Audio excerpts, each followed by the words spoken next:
ज्ञान YouTube channel में जुड़े हुए सभी सत्संगी जनों एवं प्रबुद्ध श्रोताओं का स्वागत है। सभी का अभिनंदन है और सभी को मेरा प्रेम पूर्वक जय श्री जय श्री। वैशेषिक दर्शन में जो पिछले आख्यान में जो है द्रव्य गुण कर्म इनके लक्षणों के संबंध में आख्यान प्रारंभ किया गया था और जो द्रव्य लक्षण है उनके बारे में चर्चा हुई। इसके अनंतर जो अगला गुण द्रव्य और द्रव्य के गुण लक्षण के बारे में जो है और आगे कर्म लक्षण, इनके बारे में चर्चा करने के लिए आज का आख्यान प्रारंभ करते हैं।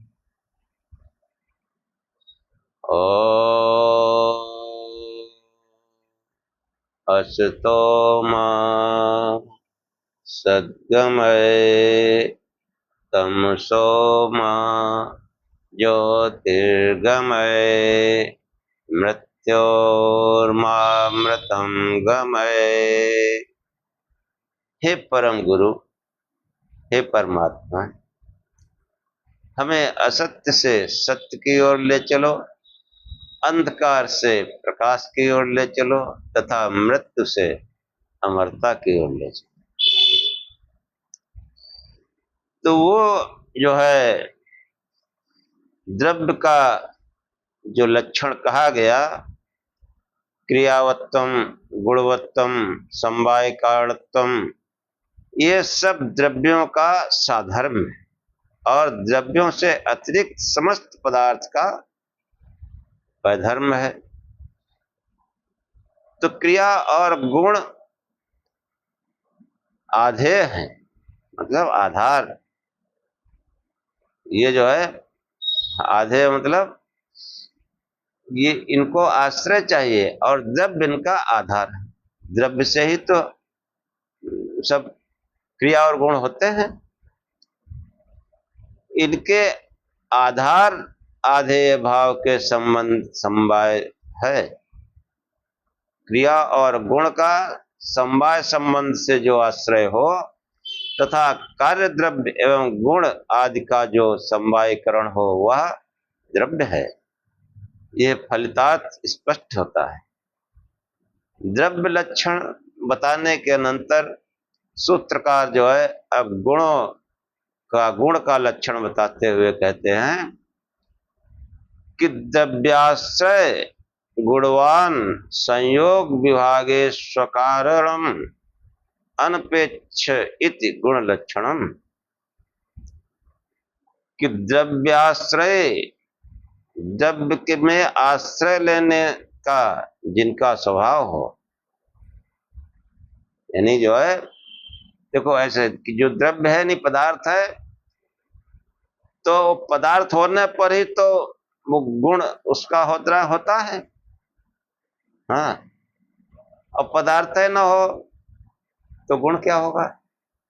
तो गुण जो है वो द्रव्य में आश्रय पाए हुए।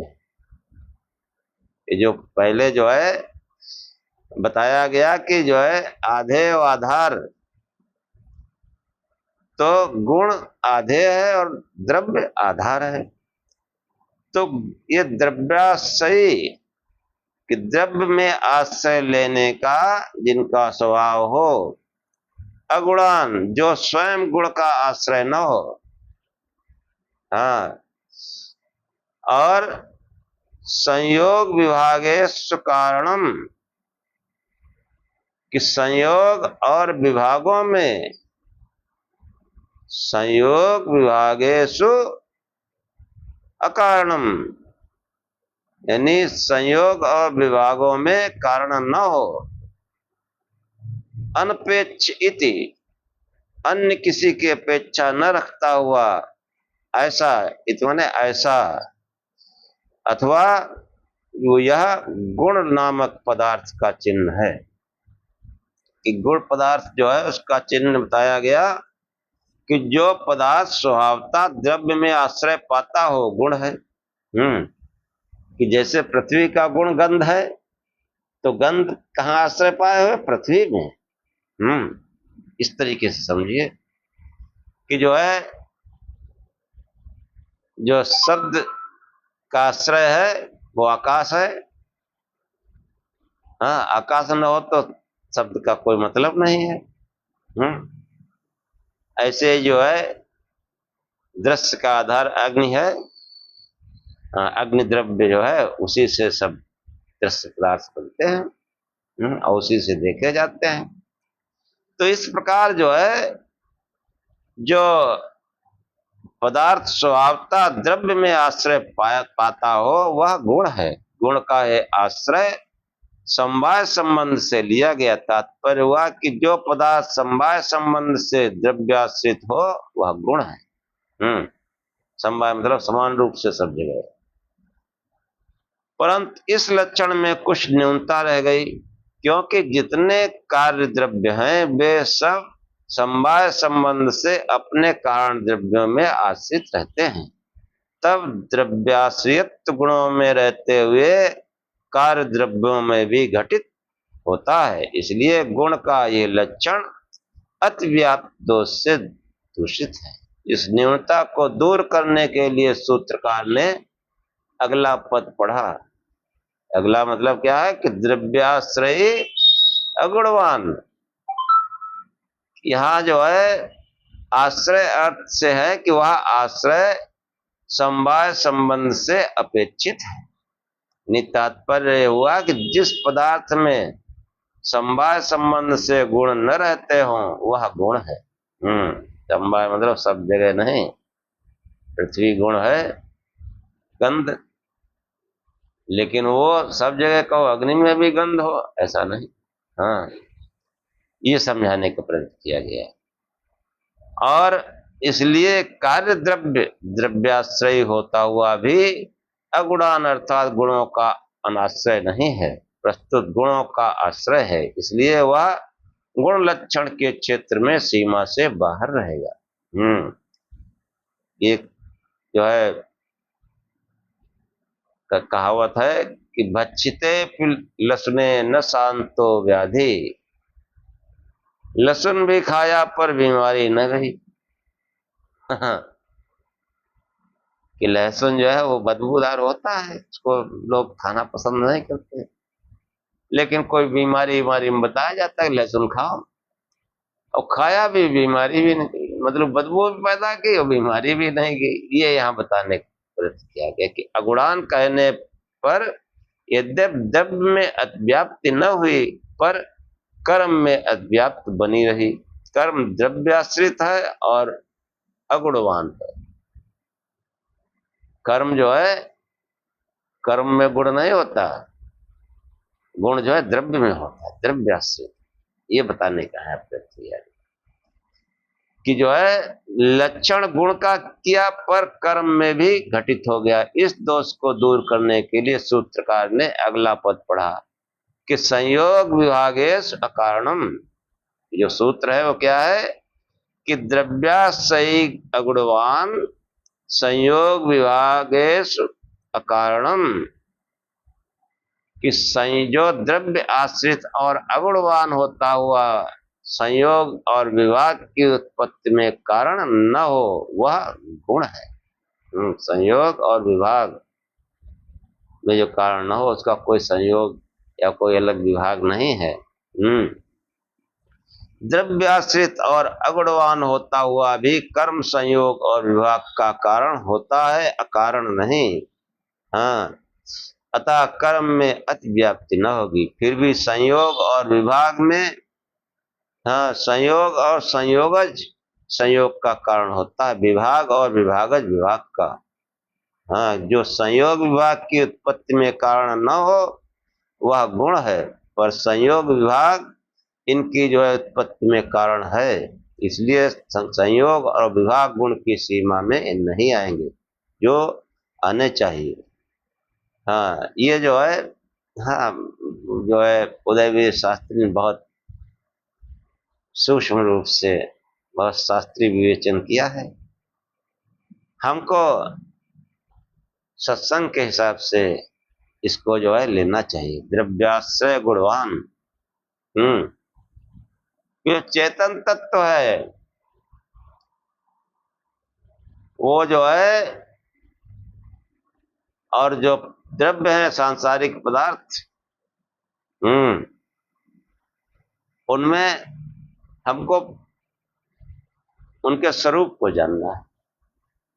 इस शास्त्र का प्रयोजन जो है कि द्रव्य यानी जो सांसारिक पदार्थ हैं, और जो अलौकिक यानी विभु पदार्थ हैं, विभु पदार्थ, विभु मतलब शाश्वत चेतन तत्व, उनको पृथक पृथक रूप से समझना, यही जो है शास्त्र की विशेषता है। इसीलिए उसको वैशेषिक शास्त्र कहा गया, कि सभी पदार्थों के विशेष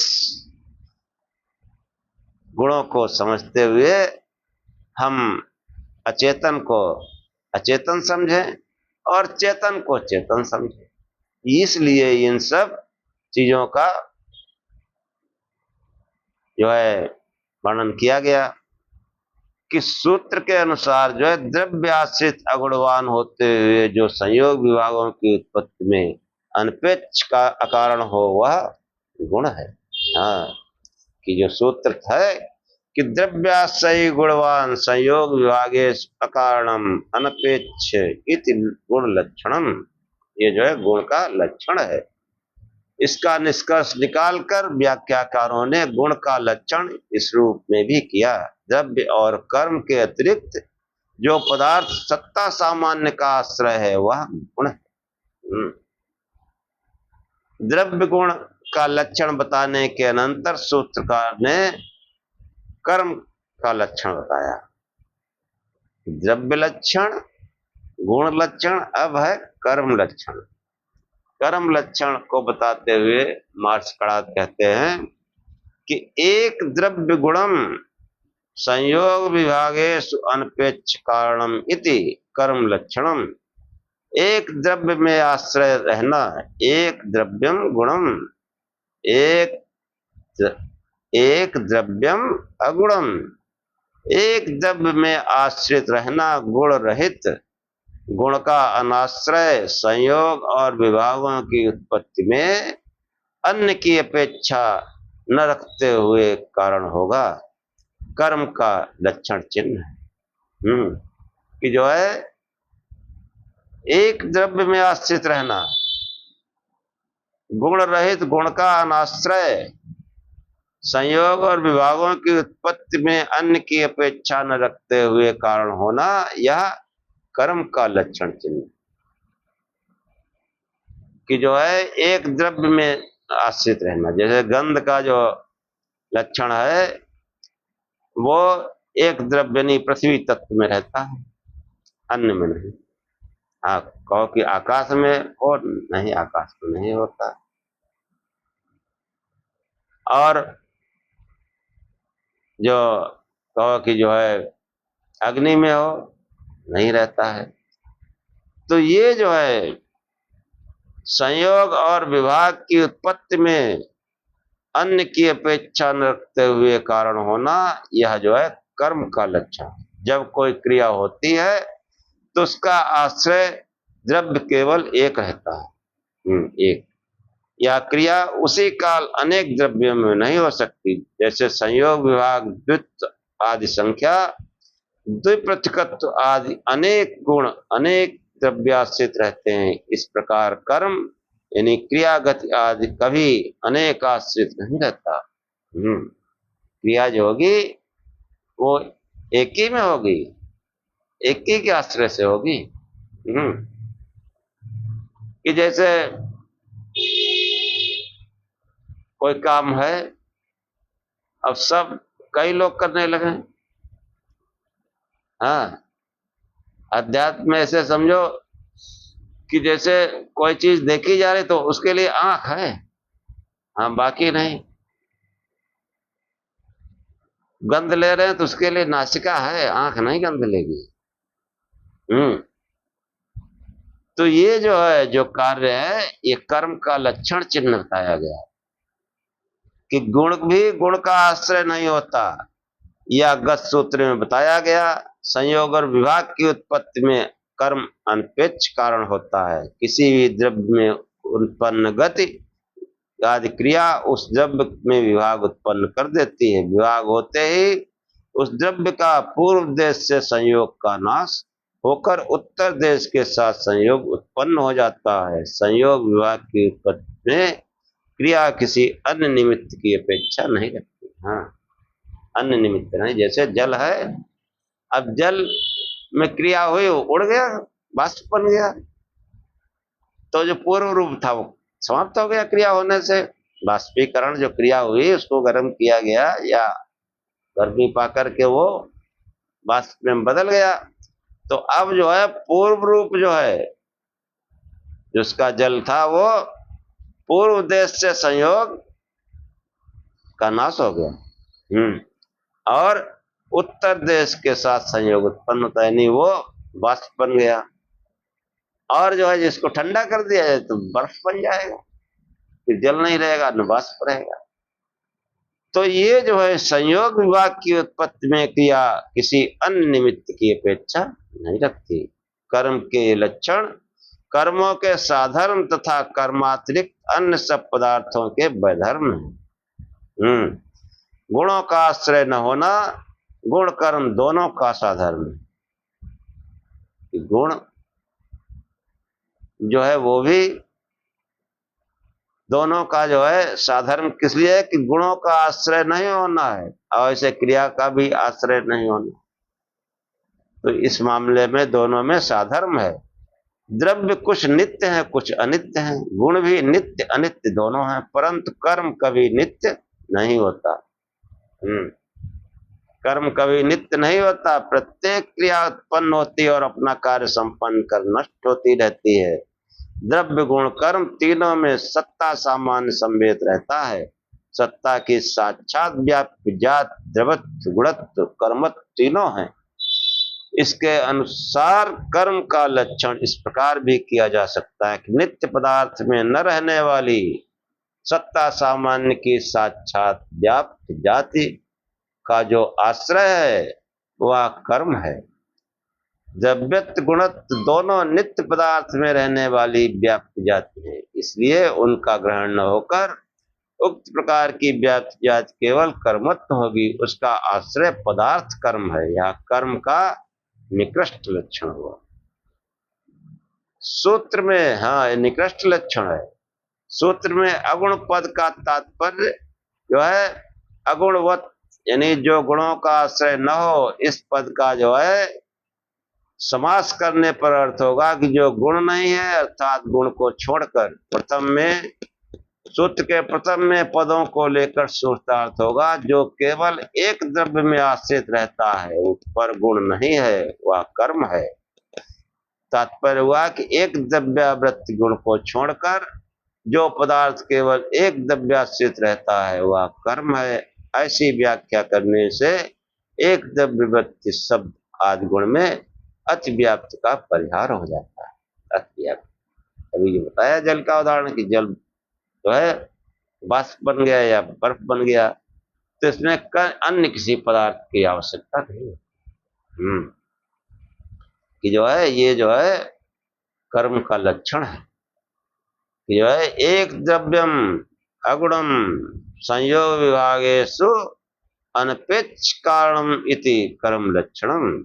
एक द्रव्य में आश्रित रहना, गुण रहित गुण का अनाश्रय, संयोग और विभागों की उत्पत्ति में अन्य की अपेक्षा न रखते हुए कारण होना, यह कर्म का लक्षण चिन्ह है।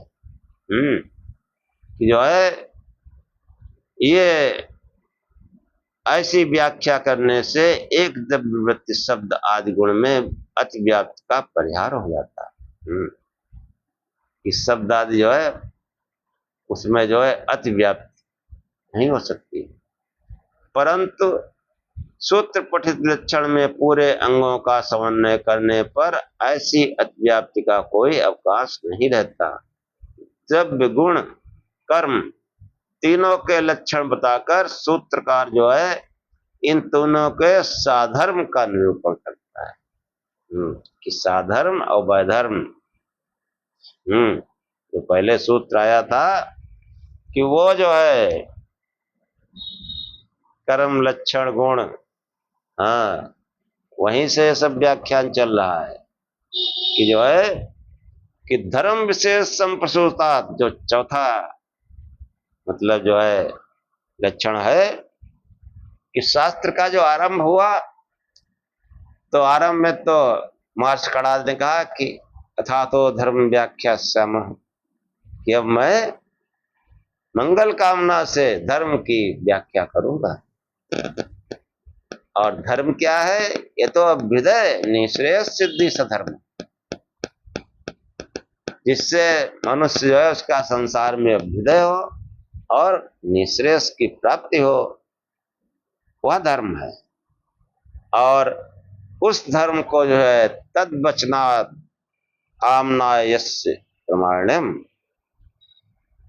कि उस तद वचनात् मतलब वहां तत् जो है वो जो धर्म का संकेत है कि वो धर्म जो है उसका वचन आमनायस्य, जो आमनायस्य मतलब वेद वचन है, वेद वाक्य है, वो प्रमाण है इसमें। और फिर जो है द्रव्य गुण कर्म, इनका जो है इनके बारे में जो चौथा सूत्र आता है धर्म विशेषात, धर्म विशेष संप्रसूतात, धर्म विशेष, हाँ, धर्म विशेष कैसे कि द्रव्य गुण कर्म इनके सब लक्षणों को समझो, इनके धर्म को समझो। सामान्य विशेष संवायनाम पदार्थानाम, तो धर्म द्रव्य गुण कर्म इनके बारे में चर्चा हुई, सामान्य विशेष और समवाय इनके बारे में चर्चा हुई पदार्थों के बारे में। अब जो है साधर्म और वैधर्म इनके जो है चर्चा होगी, और इन सब का प्रयोजन वो तत्व ज्ञान, कि इन सब को जानकर तत्व ज्ञान होता है जिससे निःश्रेयस की सिद्धि होती है। इन सब को जानकर, इनके यथार्थ स्वरूप को जानकर, जितने द्रव्य हैं इनके यथार्थ स्वरूप को जानकर, चेतन और अचेतन, जो अचेतन है वो अचेतन है, जो चेतन है वो चेतन है।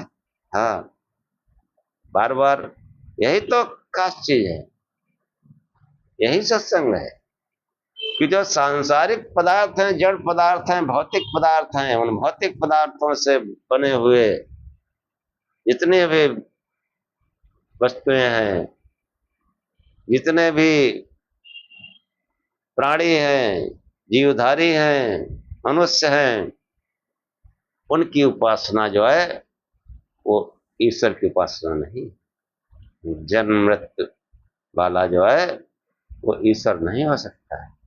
ईश्वर जन्म लेगा, शरीर में आ जाएगा, फिर एक देशी हो जाएगा, वो सर्वव्यापक कैसे होगा? उसकी सर्वव्यापकता जो है, शरीरधारी सर्वव्यापकता खत्म हो जाएगी।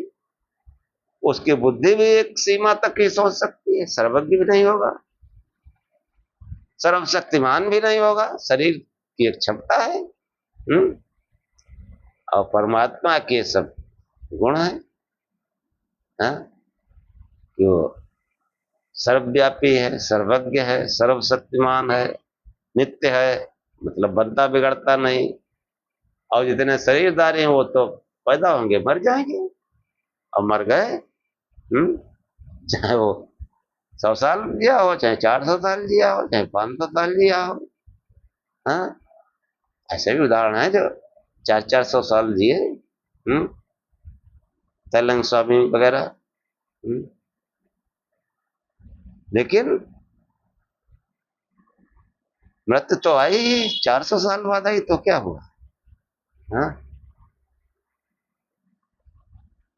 तो ये जो है हमारे ऋषियों ने जो बताया कि धर्म विशेष संप्रसूता द्रव्य गुण कर्म सामान विशेष समवाय नाम पदार्था नाम साधर्म वैधर्माभ्याम तत्ज्ञान निशेषम, कि जो है कि ये सब पदार्थों के बाद में अब साधर्म और वैधर्म इनके जो है, हाँ, इस प्रकार जो है तत्व ज्ञान के द्वारा निश्रेयस होती है कि साधर्म और वैधर्म इनके बारे में भी हमको जानना चाहिए। कि देखो अब साधर्म के लिए जो है महर्षि क्या कहते हैं कि द्रव्य गुण कर्मणाम द्रव्य कारणम सामान्यम, कि साधर्म यानी सामान्य द्रव्य गुण और कर्मों का द्रव्य कारण है। द्रव्य गुण और कर्मों का जो है द्रव्य कारण है समान रूप से, ये सब में एक समान धर्म है कि द्रव्य गुण और कर्म जो अभी पीछे बताए गए इनका सबका कारण क्या है? द्रव्य। कि द्रव्य है तभी उसी में गुण होते हैं और उसी में कर्म दिखाई देते हैं। द्रव्य हो तो काहे के गुण, काहे कर्म। तो द्रव्य गुण कर्मणाम द्रव्य कारणम सामान्यम, कि द्रव्य गुण कर्म तीनों का द्रव्य सामान्य रूप से कारण है। द्रव्य जैसा द्रव्य का कारण है वैसा है गुण और कर्म का। यहाँ कारणता समवाय संबंध से समझनी चाहिए। तात्पर्य हुआ कि किसी भी द्रव्य कार्य द्रव्य का समवायीकरण केवल द्रव्य होता है। प्रत्येक कार्य द्रव्य अवयवी कहा जाता है। ये अवयवी द्रव्य अपने कारण द्रव्य अवयव में समवाय संबंध से आत्मलाभ करता है। इस प्रकार प्रत्येक अवयवी के उसके कारण द्रव्य अवयव समवायीकरण है। वे अवयव यदि अपने कार्य द्रव्यों से उत्पन्न हुए हैं तो वहां प्रत्येक अवयव अपने रूप में एक अवयवी है और उसके समवाय कारण वे अवयव हैं जिनसे वह बना हुआ उत्पन्न हुआ। हाँ, पट जिसे वस्त्र है, पट, पट के अवयव तंतु हैं, तंतु पट के समवाय कारण हैं, तंतु के अवयव अंश, अंश तंतु के समवाय कारण हैं। अंश और छोटे छोटे रेशे तंतु में वो अंश होता है, मतलब कई चीजें होती हैं और उन अंशों के भी बहुत छोटे छोटे रेशे मिला करके वो बनता है। तो उस ये सब जो है समवाय कारण है। एक कारण परंपरा का क्रम द्विगुणक चला जाता है। इसके कारण अवयव दो परमाणु हैं जो द्विगुणक हैं के समवाय कारण हैं। स्थूल से द्विगुणक तक प्रत्येक इकाई अवयवी भी है और अवयव भी, परंतु द्विगुणक के समवाय कारण में दो परमाणु अपने रूप में केवल अवयव है। वैशेषिक में द्रव्य विवरण पृथ्वी आदि के परमाणु को द्रव्य मानकर प्रस्तुत किया गया है। इसलिए यहाँ पृथ्वी आदि द्रव्य का परमाणु अवयव मात्र इकाई है। उसके आगे अवयवों की कल्पना इस शास्त्र का प्रतिपाद्य लक्षण नहीं है। कि परमाणु के अवयव क्या है? हाँ, परमाणु, उसको फिर जो है उसके आगे और उसको नहीं उन्होंने विषय बनाया कि द्रव्य जैसा द्रव्य का कारण है वैसा ही गुण और कर्मों का द्रव्य का समवायीकरण द्रव्य है। गुणों और कर्मों का भी समवायीकरण द्रव्य है। तात्पर्य हुआ कि समवाय कारणत्व द्रव्य मात्र का साधर्म है, अर्थात किसी भी कार्य वस्तु का समवाय कारण केवल द्रव्य है, अन्य कोई नहीं। द्रव्य गुण कर्मणाम द्रव्यम कारणम सामान्यम। अब द्रव्यों के साधर्म के समान गुणों के साधर्म का, हाँ, द्रव्य के साधर्म, अब गुणों का साधर्म कि तथा गुण, जैसे द्रव्य का साधर्म है वैसे ही गुणों का साधर्म है। पद से इस सूत्र में गत सूत्र के द्रव्य गुण कर्मणाम कारणम सामान्यम, इन तीन पदों का अध्यक्ष अभिप्रेत है। जैसे द्रव्य तीनों द्रव्य गुण कर्मों का समान कारण है, ऐसे ही गुण तीनों द्रव्य गुण कर्मों का समान कारण है। विशेषता इतनी है कि द्रव्य तीनों का समवाय कारण है और गुण असमवाय कारण। समस्त कार्य द्रव्यों का असमवाय कारण अवयव संयोग है। जो गुण है वो अवयव संयोग है। हाँ, कार्य द्रव्यवर्ती रूप रस गंध स्पर्श संख्या परिमाण पृथकत्व आदि गुणों में उसके असमवाय कारण समान जाति कारणगत रूप आदि गुण है। ये जो है बताने का प्रयत्न किया गया कि जो है इसी प्रकार जो है कर्म भी द्रव्य और गुण का पृथक साधर्म कहकर सूत्रकार कर्म साधर्म का जो है पहले द्रव्य साधर्म गुण साधर्म अब कर्म साधर्म संयोग विभाग वेगा नाम कर्म समानम। संयोग विभाग और वेग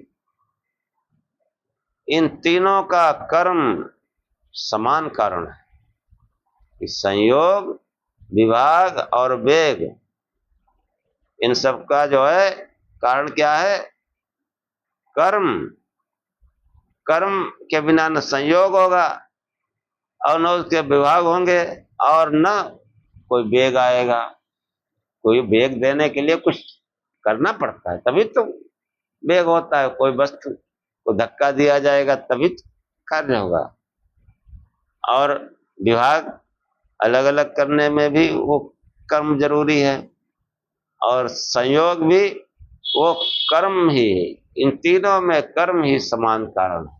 संयोग विभाग वेगा नाम कर्म समान, मतलब साधर्म की जो व्याख्या की गई द्रव्य गुण कर्म इन तीनों में जो है समान कारण है।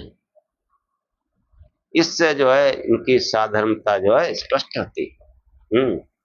अब जो है इसके बाद में जो है कि कर्म कतिपय गुणों का असमवाय कारण होता है, क्या वैसे ही द्रव्य का असमवाय कारण जानना चाहिए? तो सूत्रकार जो है कहते हैं नहीं, द्रव्य तो आधार है, उसमें असमवाय कारण कैसे होगा? तो सूत्र आया है कि न द्रव्याणाम कर्म, द्रव्यों का कर्म जो है कारण नहीं होता है। कर्म का कारण द्रव्य है लेकिन द्रव्यों का कारण कर्म नहीं है। जो कारण है वो कर्म नहीं होता। कि सभी का जो है जितने भी सांसारिक पदार्थ हैं उनका कारण क्या है? उनका कारण मूल कारण प्रकृति है। प्रकृति से ही सब बने हैं। वो जो है अब इन सांसारिक पदार्थों प्रकृति को अगर कहा जाए कि प्रकृति जो है स्थूल पदार्थों का, स्थूल पदार्थ प्रकृति का कारण है? नहीं, प्रकृति इनका कारण है।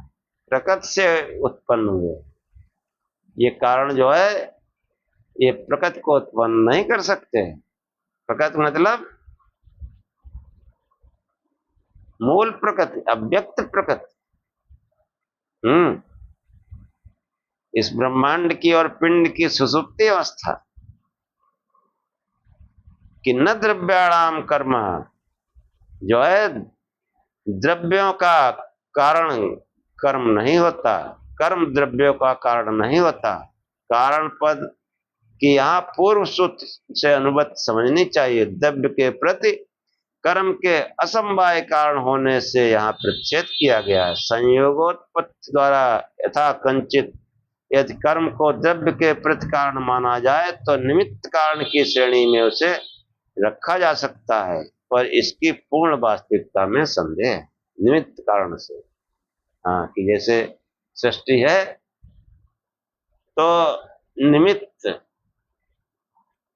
कि मूल प्रकृति जो है वो किस निमित्त से? सृष्टि के निमित्त। सृष्टि रचना पालन संहार होगा उससे, उसके निमित्त है। लेकिन इसमें संदेह है, उसकी पूर्ण वास्तविकता नहीं है। वास्तविकता यह है कि जो है कर्म जो है वो द्रव्यों का कारण नहीं होता है, द्रव्य जो है कर्म का कारण होता है। हाँ, संसार में जैसे कोई कहे कि जैसे पिता है तो पिता पिता होगा, हाँ, उससे पुत्र होता है, तो पुत्र का अगर सामान्य रूप से देखा जाए तो उसका कारण पिता है, माता पिता। अब कोई उल्टा कह दे कि माता पिता का कारण पुत्र है, तो ये जो है इसमें संदेह होगा। अब कह भी सकते हो कि पुत्र है, उसके आगे लड़के बच्चे होंगे तो वो माता पिता हो जाए, वो कारण है। लेकिन ये संदेह रही, संदेह सहित है। कर्म द्रव्य का कारण क्यों नहीं होता? इस संबंध में कड़ाद ऋषि कहते हैं व्यतिरेकात, व्यतिरेक से, अभाव से, कि जो है द्रव्य का कारण, द्रव्य कर्म जो है द्रव्य का कारण क्यों नहीं होता? व्यतिरेकात, व्यतिरेक से, अभाव से, कि द्रव्य जो है कर्म में जो है द्रव्य का अभाव होता है, और द्रव्य में जो है कि कर्म अवयव संयोग को उत्पन्न कर निवृत्त हो जाता है। कि अवयव संयोग जैसे जो है कोई, हाँ, जैसे शरबत बनाना है तो शक्कर और जल मिला दिया, इसके बाद में कर्म खत्म। अब कर्म का कोई काम नहीं, और शरबत बन गया, लेकिन द्रव्य तो है। कि कर्म अवयव संयोग को उत्पन्न कर निवृत्त हो जाता है। पट आदि कार्य के उत्पत्ति काल में अवयव संयोग को उत्पन्न कर कर्म नष्ट हो चुका है। जब कपड़ा बन गया तो अब उसमें धागे वागे मिला के, रंग मिला के कपड़ा बन गया। अब जो है वो अवयवों का संयोग कर दिया, अब कर्म खत्म। अब द्रव्य जो है, इसलिए द्रव्य कार्योत्पत्ति में कर्म का अभाव होने से द्रव्य का असंवायकरण नहीं हो सकता। वस्तुतः द्रव्य कार्य के प्रति द्रव्य और गुण ही कारण होते हैं। द्रव्य संवायकरण और गुण असंवायकरण। कर्म द्रव्य भाव तथा गुण भाव से व्यतिरेक होने के कारण द्रव्य का जनक नहीं माना जाता। कि कर्म जो है, कर्म तो तब करोगे ना जब कोई द्रव्य होगा, कोई पदार्थ होगा, उसी पर तो कर्म करोगे। उस पदार्थ को जोड़ के या हटा के कुछ कर सकते हो। और जब काम पूरा हो गया तो कर्म खत्म। हाँ, द्रव्य तो रहता है। और कारण द्रव्य, कार्य द्रव्य का समवायकरण होता है। देखा जाता है कार्य द्रव्य अनेक हैं, क्या उनका कार्य भी अनेक रूप होता है? आचार्य कहते हैं कि द्रव्याणाम द्रव्य कार्यम सामान्यम। अनेक द्रव्यों का द्रव्य कार्य समान होता है, एक होता है। ये साधर्म की व्याख्या की गई है कि अनेक द्रव्यों का द्रव्य कार्य सामान्य होता है। हाँ, सामान्य पद का मतलब यहाँ साधर्म से है, असामान्य मतलब वैधर्म। तो एक अर्थ में ही जो है सामान्य और साधर्म प्रयुक्त होता है कि द्रव्याणाम मतलब अनेक द्रव्यों का प्रयोग जो है कारण द्रव्य की अनेकता का बोधक है। एक से अधिक अनेक हैं, दो या बहुत। कहीं दो अवयवों को संयुक्त कर एक कार्य उत्पन्न किया जाता है, जैसे कलश कंदुक। हाँ, कलश बना तो पृथ्वी और जल दो चीजें मिलाई गई। अनेक तंत्र कार्य द्रव्यों से संयुक्त पट बनाया जाता है। तो सूत्रकार का तात्पर्य है कि कार्य द्रव्य की उत्पत्ति में कारण द्रव्य कभी एक नहीं होता, क्योंकि द्रव्य का असमवाय कारण कारण द्रव्यों का संयोग माना जाता है। एकमात्र कारण द्रव्य में संयोग की संभावना नहीं हो सकती, अतः कारण द्रव्य में अनेक होना जो है आवश्यक। कि जैसे, हाँ, ये भौतिक पदार्थों के लिए है, और जो भौतिक चेतन तत्व है उसमें ये सब छोटे लक्षण होते हैं, उनमें संयोग वियोग कुछ नहीं होता। तो द्रव्यों का कार्य द्रव्य और गुणों का कारण गुण है। क्या वैसे ही कर्मों का कार्य कर्म होता है? हाँ, अब जो है आचार्य दूसरे ढंग से वैधर्म में आ गए कि गुण वैधर्म्यान कर्मणाम कर्मः, गुणों के वैधर्म से कर्मों का जो है एक कार्य नहीं होता। कि गुण तो अलग अलग होते हैं, उसमें समानता तो होती नहीं। उनके गुण समानता होगी तो फिर गुण ही कहेगा। कि जैसे शब्द गुण है, गंध गुण है, दृश्य गुण, इनमें समानता थोड़ा पृथक पृथक है। तो ये जो है गुण वैधर्म्यान कर्मणा कर्म, कि गुणों के वैधर्म से कर्मों का कार्य नहीं है। कि जो है बहुत से कर्मों का भी कार्य कर्म नहीं होता, क्योंकि गुणों के साथ इस विषय में कर्मों का वैधर्म है। गुण पद द्रव्य का भी उपलक्षण है। गुण जो है वो द्रव्य का भी उपलक्षण है। द्रव्य और गुणों में एक बात देखी जाती है कि अनेक द्रव्य मिलकर एक द्रव्य को उत्पन्न करते हैं, जैसा गत सूत्र में बताया गया। गुणों में भी ये देखा जाता है, कभी अनेक गुण मिलकर एक गुण उत्पन्न करते हैं, जैसे तंतुओं के अनेक रूप हरित नील पीत आदि पट में चित्र रूप को उत्पन्न करते हैं। अनेक से, हाँ, कि जो कपड़े में बड़ा डिजाइन होती है तो अनेक तंतुओं मिलाया जाता है। परंतु कर्म का इन दोनों से इस विषय में वैधर्म है। अतः द्रव्य और गुणों की तरह कर्म मिलकर किसी एक कार्य को उत्पन्न कर दें यह संभव नहीं। इसमें गुण कर्म, द्रव्य गुण कर्म में साधर्म नहीं है, वैधर्म है। कि जो है अनेक से एक कार्य का उत्पन्न होना द्रव्य और गुण का साधर्म है, परंतु कर्म तो वही कर्म ही है। हाँ, कर्म एक ही है, कि जैसे तंतुओं से कपड़ा बन गया, पट बन गया। कर्म साध्यम न विद्यते, कि सूत्र में कोई कर्म किसी कर्म का असमवाय कारण नहीं होता है। बताया गया संभावना की जा सकती है कि कोई एक कर्म अन्य कारण का कारण न रहे, पर कदाचित ऐसा हो कि अनेक कर्म मिलकर किसी कर्म को उत्पन्न कर सके। प्रस्तुत सूत्र में सूत्रकार ने बताया कि ऐसा भी संभव नहीं है। कि कर्म जो है वो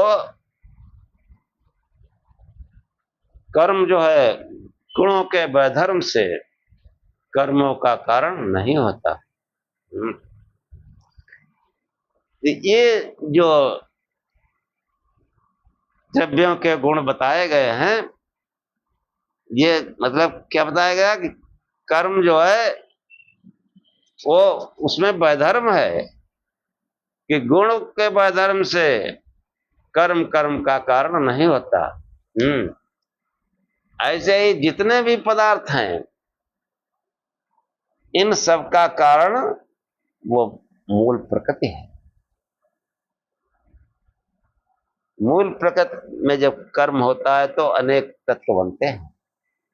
ये सभी तत्व जो है उस मूल प्रकृति का कारण नहीं,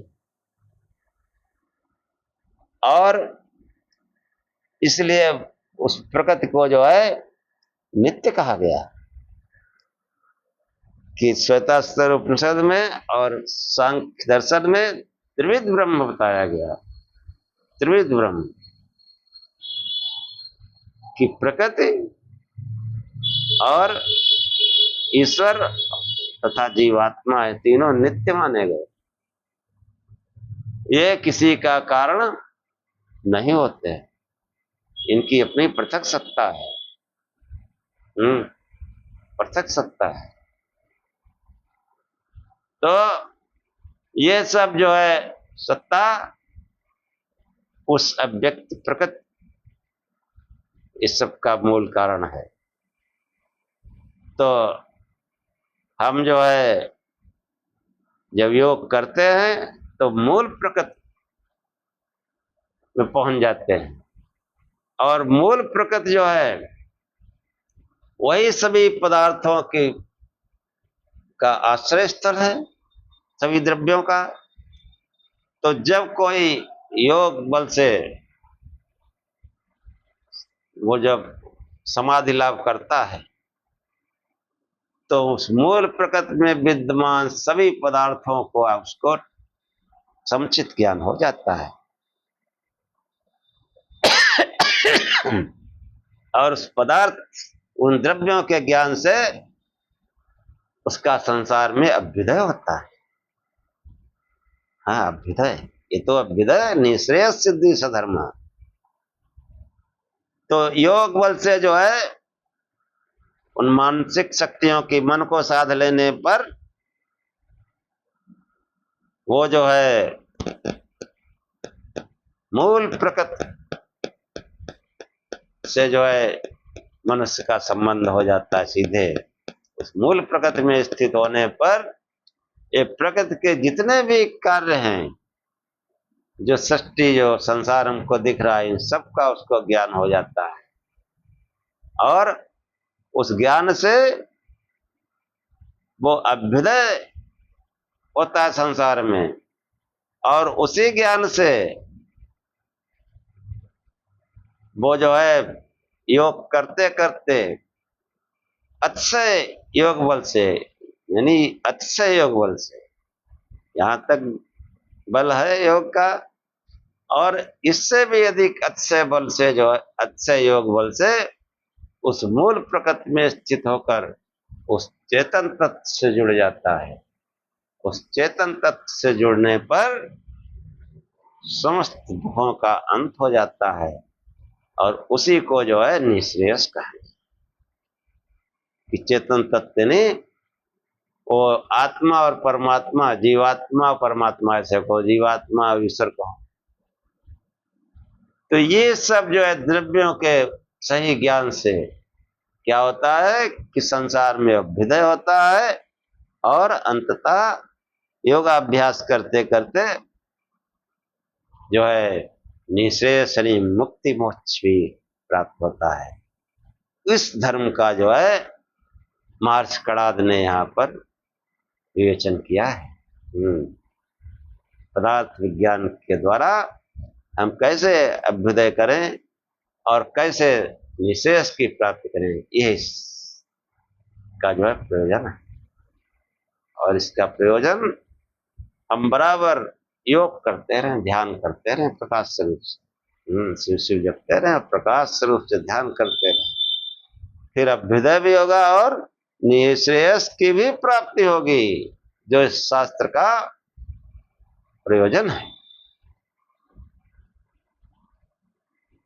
सुख संपत्ति घर आवे, कष्ट मिटे तन का, जो ध्यावे सुख पावे, दुख विनसे मन का। सुख संपत्ति घर आवे, कष्ट मिटे तन का। ये जो है ये अभ्युदय और निःश्रेयस है। सुख संपत्ति घर आए, सुख भी है संपत्ति भी।